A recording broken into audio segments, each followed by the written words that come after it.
And అమృతంకి Chandrasekhar Eleti గారు అంటే ఆయన తర్వాత సినిమాలు చేశారు సార్ డైరెక్టర్గా.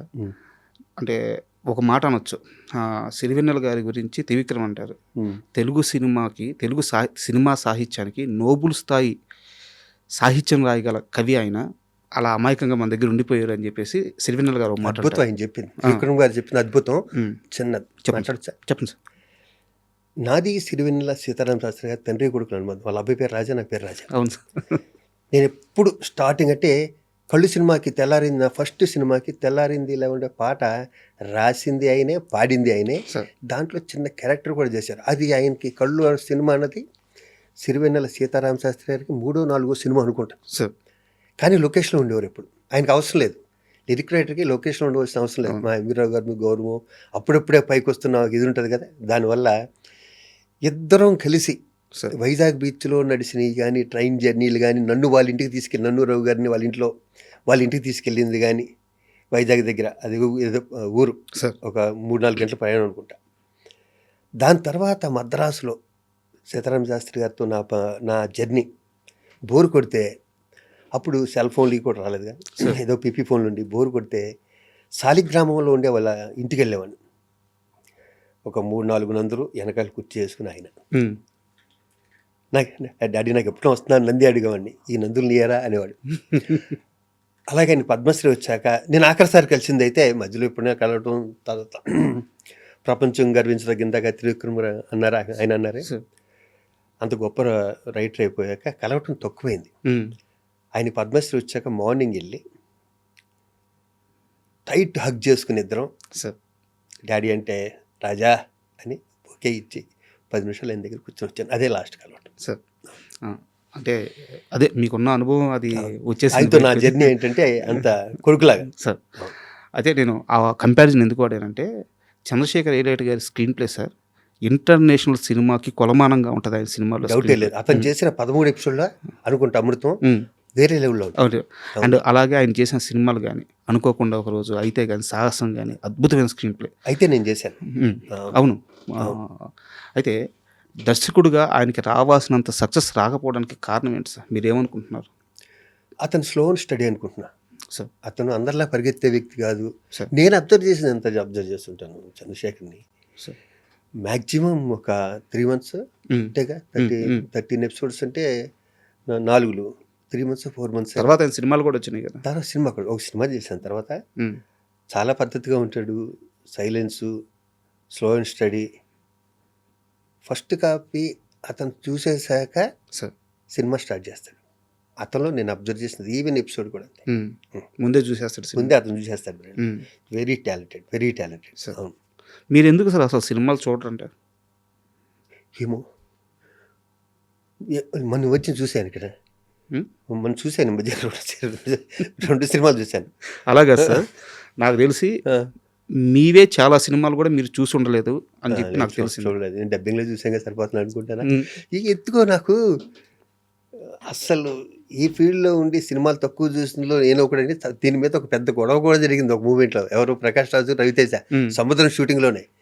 ఈడ అసలు సినిమాలు చూడడం ఎందుకో చూడను, దానికి వెళ్ళి మంచి సినిమాలు చూస్తాను సార్. ఇప్పుడు మనం ఒక ఎగ్జామ్ రాస్తాం సార్, మార్క్స్ అయితే చూసుకోవాలి కదా. చూసుకోవాలి. అంటే ఇప్పుడు మీరు సినిమా చేయడం అనేది ఎగ్జామ్ లాంటిది అయితే, తెర మీద చూసుకొని ఆడియన్స్ రియాక్షన్ అనేది మార్క్స్ లాంటివి. మీరు ఆ రియాక్షన్ నుంచి అవి పట్టుకోకపోతే లెర్నింగ్ అనే ప్రాసెస్ మీకు ఎక్కడి నుంచి వచ్చింది? సో మీరు అచీవ్ చేశారు, సక్సెస్ అయిపోయారు. సో ఎక్కడి నుంచో నేర్చుకున్నారు మీరు. అయితే మీరు చేసిన సినిమా నుంచో, లేకుంటే వేరే వాళ్ళు చేసిన సినిమా యాక్టింగ్ నుంచో మీరు ఏం నేర్చుకోలేదు. శివాజీ రాజా కెరీర్ స్టార్టింగ్లో ఫిల్మ్ ఇన్స్టిట్యూట్లో నేర్చుకున్నా సరే, ఎదిగే క్రమంలో ఎప్పటికెప్పుడు అప్డేట్ అవ్వాలి కదా. ఆ అప్డేషన్ మీకు ఎక్కడి నుంచి వచ్చింది? దీనికి ఎలా సమాధానం చెప్పాలి? ఎందుకంటే నేను ఇప్పటికీ మంచి ఆర్టిస్ట్ అంటే నాకు ఇబ్బందిగా ఉంటుంది నిజంగా, ప్రామిస్. ఇది ఏదో చెప్పుకోవడం కాదు. మేము చేసి ఎన్ని క్యారెక్టర్స్, ఒక 500 సినిమాలు చేస్తే దాంట్లో 400 సినిమాలు ఒకేలా ఉంటాయి సార్ కదా. ఇంకా 100 సినిమాల్లో ఒక 25 హిట్ అయి ఉండొచ్చు. 25 అక్కడ కృష్ణవంశీ లాంటి వాళ్ళు నన్ను మౌల్డ్ చేసుకుని, ముత్యాల సుబ్బయ్య గారు కూడా గొప్ప క్యారెక్టర్లు, ఎస్వి కృష్ణారెడ్డి గారు ఇది ఇచ్చిన క్యారెక్టర్లు తప్పితే నేను ఇంకా నేర్చుకోవచ్చు అనటం కూడా ఇబ్బందికరమైన ప్రశ్నే. కానీ ఎప్పుడూ నేర్చుకుంటూనే ఉండాలి కదా. అలా అని నేను ప్రతి సినిమా చూడకపోవచ్చు కానీ నానా పాటేకర్ సినిమాలు మొన్న వచ్చి సూపర్ డూపర్ హిట్ అయ్యి 200 కోట్ల సైడ్ పరిగెడుతుంది సార్ మన హిందీ సినిమా. అవును. అది చూశాను నేను ఆ సినిమా. ఆ మంచి సినిమాలు మిస్ అవును. ప్రతి సినిమా చూడండి అంతే. సార్ అవును, ప్రతి సినిమా చూడండి. మా శ్రీకాంత్ అన్ని సినిమాలు చూస్తాడు. శ్రీకాంత్ ఎక్కువ కంపల్సరీ చూస్తాడు. నేను అంటే తన ఇంట్లో కీపుకోవడం ఉండటం వల్ల మిస్ అవ్వడం సినిమా. అవునవును. అండ్ కంటిన్యూటీగా వచ్చేలేకే ఒక ఫ్లో మిస్ అయింది సార్. అయ్యా అమృతం సీరియల్లో అంజీ క్యారెక్టర్ చేసిన గుండు హనుమంతరావు గారు సార్. ఆయన అంటే నేను కాస్త ఓపెన్గానే మాట్లాడుతున్నాను. ప్లీజ్. ఆయన కెరీర్ అంతా సినిమా పరంగా చూసుకుంటే వచ్చిన పేరు ఒక ఎత్తు అయితే ఓన్లీ అమృతం సీరియల్లో వచ్చిన పేరు ఒక ఎత్తు. అలాంటి పాత్రలో మీరు స్టార్టింగ్ నుంచి ఆయనతో కలిసి వర్క్ చేశారు. ఆ సక్సెస్ తీసుకునేటప్పుడు ఆయన ఆనందం ఎలా ఉండేది? ఎందుకంటే అంత పెద్ద సక్సెస్ ఆయన సినిమాల్లో చూడలేదు. చేశారు, చాలా క్యారెక్టర్లు చేశారు, బట్ ఇంత సక్సెస్ ఎప్పుడు సినిమాల్లో చూడలేదు ఆయన. ఎంత ఆనందంగా ఫీల్ అయ్యేవారు ఆయన? మా ఇద్దరు కాంబినేషన్ అలాంటిది సార్. హనుమంతరావుది నాది. విచిత్రం ఏంటంటే బయట కూడా మా ఇద్దరం అలాగే ఉంటాం సార్. బయట కూడా మా ఇద్దరు వెళ్ళి ఉంటానికి కారణం ఏంటంటే నా ఫస్ట్ పిక్చర్ కొలువులో యాక్ట్ చేశాడు తను. ఓకే. హనుమంతరావు న్యాచురల్గా ఫస్ట్ పిక్చర్ చేసిన ఆర్టిస్టులు ఉంటారు కదా, వాళ్ళ జర్నీ లైఫ్ లాంగ్ ఉంటుంది. వాళ్ళ జర్నీ ఎక్కువ ఉంటుంది, ఎందుకంటే ఫస్ట్ సినిమా కదా, అందరికీ కొత్త. అవును. కలిసి ఉంటాం. ఒకరు కొంచెం పెద్దగా ఏమవుతుందంటే కొంచెం ఒక 10 సినిమాలు చేశాక వేరే ఆర్టిస్టులు వచ్చినా కూడా కొంచెం దూరంగా ఉంటారు, రిలేషన్ ఇంత మెయింటైన్ అవ్వదు. నాకు ఫస్ట్ సినిమా చేసిన వాళ్ళందరూ ఇప్పటికీ ఫోన్ చేస్తుంటారు, ఉన్నవాళ్ళు మాత్రం. ఖచ్చితంగా సార్, ఆ ఫీల్ ఉంటుంది. అది హనుమంతరావు నాకు ఆ బాండ్ ఉంది ఫస్ట్ నుంచి. సార్ మీ ఇద్దరం బోల్డ్ అని సినిమాలు చేసాం. కృష్ణారెడ్డి గారి సినిమాలు ఒక 20 సినిమాలు చేస్తుంటాం మా ఇద్దరం కదా. మా ఇద్దరు ఆ బాడీ లాంగ్వేజ్ది, నాదేమో భీమవరం టైప్ ఆఫ్ టచ్, అతనిదేమో కృష్ణా డిస్ట్రిక్ట్ టచ్. చాలా సినిమాల్లో మా ఇద్దరితో ఉంటాయి. వాడితో చేయటం, నేను హనుమంతరావుతో చేయటం నేను చాలా కంఫర్ట్. సార్. అవునవును. అలాగే నా ఓన్ సీరియల్స్ అన్నింటిలో హనుమంతరావు చేశాడు, నా ఓన్ ప్రొడక్షన్ అన్నింటిలో హనుమంతరావు చేశాడు. అండ్ సినిమాల విషయానికి వస్తే సార్, కల్లు సినిమాతో హీరో అయ్యారు. హీరోగా సస్టైన్ అవ్వడానికి నాకు తెలిసి ఒక 4 నుంచి 5 సంవత్సరాలు లేదా ప్రయత్నించారు, కొన్ని ప్రయత్నాలు అయితే చేశారు మీరు. బొబ్బిల్ రాజా తర్వాత మీరు ఒక సపరేట్ ట్రాక్ తీసుకున్నారు, అంటే ఒక పెద్ద సక్సెస్ వచ్చింది బొబ్బిల్ రాజాతో ఆర్టిస్ట్గా, అంటే హీరోగా కాకుండా ఆర్టిస్ట్గా పెద్ద సక్సెస్ వచ్చింది.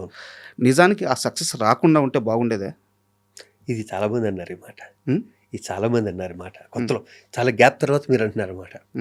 నాకు తెలిసి మీడియాలో ఎక్కడ నేను వినలేదు, మీ తోటోళ్ళు. చాలా మంచి క్వశ్చన్ ఇది. మీరు ఇక్కడ గుర్తుపెట్టుకోవాల్సింది ఏంటంటే, శివాజీ రాజా అన్న వ్యక్తికి బ్యాక్గ్రౌండ్ లేదు సార్. మా ఇంట్లో ఎవ్వరు సినిమా ఫీల్డ్కి సంబంధించిన ఒక్కరు కూడా లేదు, తెలియదు కూడా వాళ్ళకి, సినిమాలు చూడటం తప్పితే. నేనేదో అటు ఇటు తిరిగి ఏదో వర్కౌట్ కాకి వచ్చిన బాబతులో నేను ఒకరిని. చదువు దబ్బగా అల్లరి చిల్లరగా తిరుగుతూ ఏదో ఒకటి దొరికిపోతుందా అని పట్టుకున్న తాడు దొరికింది ఇక్కడ. ఇలాంటి టైంలోనూ కొంచెం ఫైనాన్షియల్ ప్రాబ్లమ్స్ ఉంటాయి. నేను హీరో కళ్ళు తర్వాత నేను 8 నెలలు వెయిట్ చేశాను. వెయిట్ చేశాక హీరోగా ఛాన్స్ వస్తుందని, గుడ్డోడి సినిమాలు ఎన్నో వస్తాయి, 10 ఏళ్ళు కూడా వస్తుంది అంతే. నేను మళ్ళీ ఆ సినిమాలో నేను కళ్ళునే ఉండు కాబట్టి ఒక ఆర్ట్ ఫిల్మ్ ఏదైనా తీద్దాం, భారతీరాజా గారి దగ్గర నుంచి కవర్ వచ్చింది.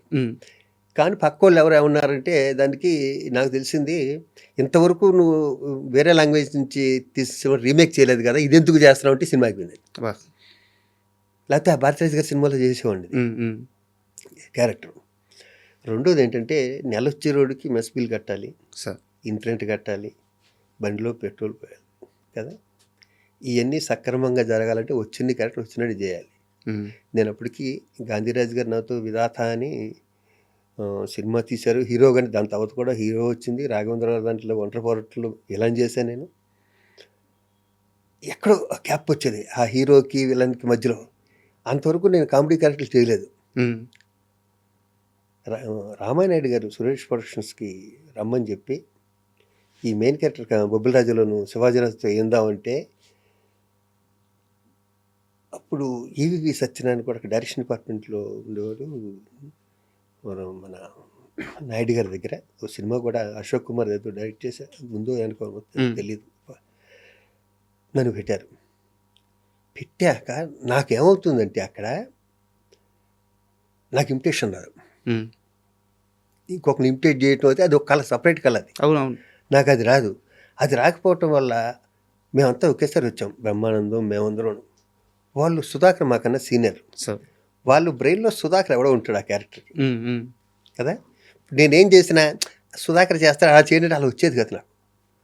అబ్బా అది చాలా ఇబ్బంది కూడా కదా ఆర్టిస్ట్. చాలా ఇబ్బంది. ఎందుకంటే ఇప్పుడు నా బ్రెయిన్లో నా ఓన్ ప్రొడక్షన్లో నేను ఒకరిని పెట్టుకుందాం అనుకున్నా, మిమ్మల్ని ఇంకోళ్ళు పెట్టాను, నాకు ఆడు కనిపిస్తుంటాడు.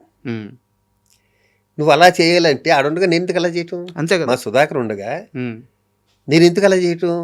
అక్కడ నెలిగిపోయి ఏదేదో చేస్తే ఏదేదో అయింది, మొత్తం సినిమా హిట్ అయింది. సినిమా హిట్ అవ్వటం వల్ల పేరు వచ్చింది తప్పితే ఉమ్. నా క్యారెక్టర్కి ఓహో అని పేరు అవటం 2-3 సీన్లోను, ఆ వాణిశ్రీ గారు ఉండే సీన్లోను, ఆ గుమ్మడి గారు ఉండే కొన్ని సీన్లు ఉంటాయి 2-3. వెంకటేష్ బాబుకి విపరీతం టైం, కామెడీ టైం, దాంట్లో కుట్టుకుపోయి పేరు వచ్చింది. దాని తర్వాత ఒక హీరోగా 7 సినిమాలు చేశాను, కామెడీ సినిమాలు. ఒక 100 సినిమాలు అలాంటి ఇది కోటా కొడుకు, వీడు మంచోడే కానీ విలన్ బుద్ధులు ఉన్న బుద్ధులు, క్లైమాక్స్లో రివర్స్ అవుతాడు, ఎవడు వచ్చింది సోహన్ బాబు గారి కానీ ఒబ్బుల్ రాజులు కానీ అన్నీ ఒకటే క్యారెక్టర్లు వచ్చినాయి. అవును. అప్పుడు ఏమైందంటే ఫైనాన్షియల్గా సెటిల్ అవుతాం కదా బిజీలో. ఆ సెటిల్ అయ్యాక మళ్ళీ హీరోగా చేయడానికి వచ్చినాయి 10 years. నేను మళ్ళీ హైదరాబాద్ 93 మద్రాసు నుంచి 10 years నుండి ఇక్కడికి వచ్చాం కదా. హైదరాబాద్ నుంచి మద్రాసు వెళ్ళి మద్రాసు మళ్ళీ హైదరాబాద్ 93కి ఇండస్ట్రీ వచ్చింది, నేను వచ్చానుగా. వచ్చాక కూడా కొన్ని సినిమాలు హీరోగా వచ్చినాయి. దాంట్లో నాకు బాగా మొగుడ్స్ పెళ్ళాంస్ అలాంటి రంగనాథ్ గారు డైరెక్ట్ చేశాడు, అవి ఇష్టం తప్పితే మిగతా సినిమాలు అలా కొట్టుకుపోయినాయి అంతే ఆ గాల్లో. అవును.